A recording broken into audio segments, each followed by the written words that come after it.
In reference to the figure, the voltage waveform Vt is measured by a PMMC. A PMMC combined with bridge rectifier and a moving iron instrument. Two lists are prepared thereafter. PMMC rectifier, MI 5 volt, 2.75 volt, 2.5 volt और 4 option दिया हुआ है।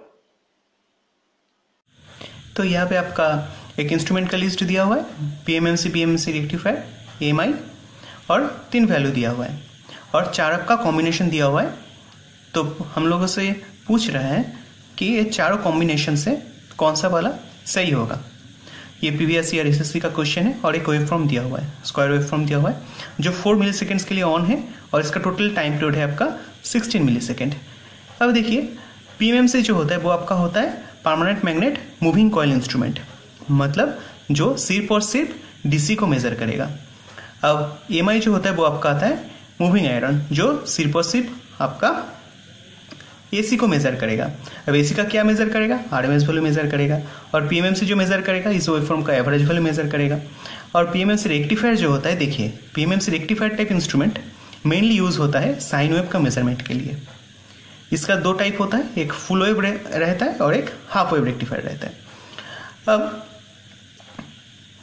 Rectifier इसमें सबसे अच्छी बात यह है कि PMMC रेक्टिफायर इंस्ट्रूमेंट आपका मेजर करता है एवरेज वैल्यू को, लेकिन जो शो करता है वो शो करता है मीटर में आपका ट्रू RMS वैल्यू को। अब देखिए इसके बारे में थोड़ा हम लोग बात कर लेते हैं, रेक्टिफायर टाइप इंस्ट्रूमेंट के बारे में। अगर फुल वेव रेक्टिफायर होगा, अगर full wave AC rectifier instrument होगा तो आपका एवरेज वैल्यू जो होगा V, एवरेज वैल्यू जो होगा वो आपका होगा 2 Vm/π।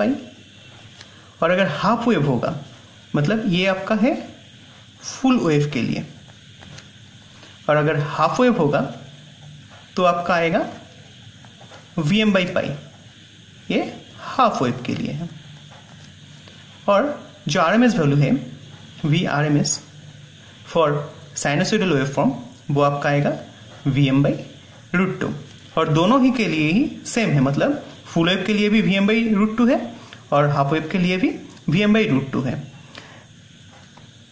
यहाँ पे हम लोग को एक और टर्म के बारे में जानना पड़ेगा, वो है आपका फॉर्म फैक्टर, जिसको हम लोग लिखते हैं Kf से, जो होता है हम लोग का Vrms/V एवरेज वैल्यू। तो फुल वेव के लिए आपका Kf क्या होगा? RMS वैल्यू होगा Vm/√2 divided by V average value 2 Vm/π, है ना। तो इसका वैल्यू आएगा आपका 1.11। और फॉर हाफ वेव आपका Kf आएगा Vm/√2 बाई Vm/π, जो आएगा आपका 2.22। तो अब देखिए हम लोगों का जो भी मेजरमेंट होगा वो आपका मेजरमेंट होगा आपका एवरेज वैल्यू में, मतलब ए वाला वैल्यू में। तो RMS वैल्यू जो होगा, ट्रू RMS वैल्यू जो होगा वो आपका आएगा Kf इंटू V एवरेज। इसीलिए अगर फुल वेव के लिए आपका कैलकुलेशन हो रहा है तो यहाँ पे आपका 1.11 से आपका V एवरेज को मल्टीप्लाई करना पड़ेगा। अगर हाफ वेव है तो 2.22 से इसको मल्टीप्लाई करके जो स्केलिंग होता है, जो मीटर का जो स्केल होता है, एक मीटर का जो स्केल होता है, वो आपका रहेगा, ये मल्टीप्लाई फैक्टर करने के बाद ये स्केल बना रहता है। लेकिन जो मेजर करता है वो ये करता है, जो कैलिब्रेशन होता है वो इस वैल्यू में कैलिब्रेशन होता है।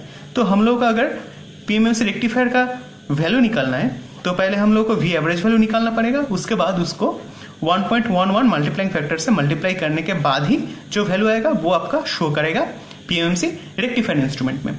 तो ये आप लोग याद रख लीजिएगा। अब देखिए PMMC मेजर करेगा हम लोगों का एवरेज वैल्यू, तो अगर हम लोग इसका एवरेज वैल्यू निकालेंगे तो फिर क्या आएगा? फॉर्मूला क्या होता है? Total area by time period. तो टोटल टाइम पीरियड हम लोग T पकड़ ले रहे हैं, 0 से T VT dt। तो अब देखिए यहाँ पे टोटल टाइम पीरियड हम लोग का है 16 मिली सेकेंड, 0 से 16 मिली सेकेंड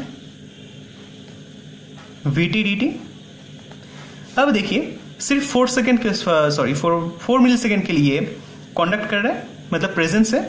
तो हम लोग क्या करेंगे, 0 से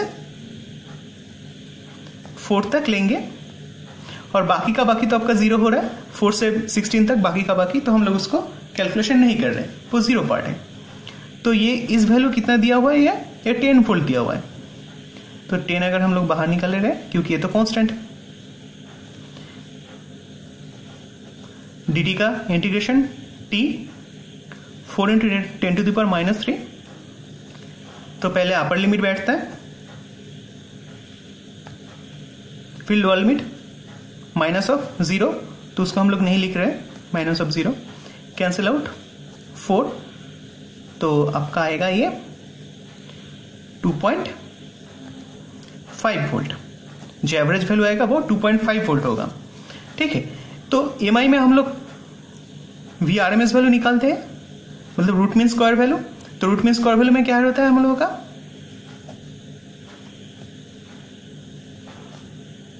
पहले स्क्वायर करेंगे, फिर मीन निकालेंगे, फिर रूट निकालेंगे। तो कर रहे हैं हम लोग, देखिए 1/, टोटल टाइम पीरियड था 16 मिली सेकेंड, और आपका यहाँ पे अब 10 था, तो 10 स्क्वायर बाहर निकल ले रहे हैं, बस रह जा रहा है अंदर dt -3 10 स्क्वायर बाई 16 × 10⁻³ तो पहले अपर लिमिट बैठता है, t निकालेगा, सेम प्रोसेस है t, तो आपका 4 × 10⁻³ इसको निकालेंगे तो 10/2 मतलब 5 वोल्ट। तो ये हम लोग का RMS वैल्यू निकला, जो ये कौन मेजर करेगा, ये एमआई मेजर करेगा। और ये DC V एवरेज वैल्यू निकला, ये कौन मेजर करेगा, ये मेजर करेगा हम लोगों का PMMC। अब बात आता है आपका रेक्टिफायर। रेक्टिफायर क्या मेजर करेगा, आपका 1.11 इंटू, अभी हम लोगों ने बात किया ना, ये वाला फॉर्मूला हम लोग यूज कर रहे हैं, इसका एवरेज वैल्यू आया था 2.5, मतलब आएगा 2.75, ये आपका आएगा रेक्टिफायर में। तो देखते हैं, चलिए, मतलब PMMC में आपका आएगा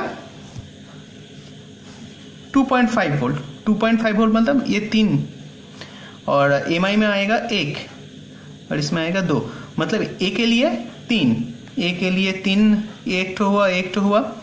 अच्छा, बी के लिए 2, बी के लिए 2, हाँ, तो option B is the correct answer. अब देखिए, अगर किसी को इसके बारे में ज़्यादा जानकारी चाहिए कि ये सब हम लोग कहाँ से लाए, ये सब फॉर्मूला कहाँ से लाए, मैक्सिमम वैल्यू कैसे निकाले, हाँ, ये RMS वैल्यू, एवरेज वैल्यू कैसे निकाला जाता है, तो इसके लिए हम लोगों का full wave rectifier and half wave rectifier video available है, वो आप लोग देख लीजिए, तो आपको समझ में आ जाएगा ये सब कहाँ से आया, इसका जो कैलकुलेशन है वो आपको समझ में आ जाएगा।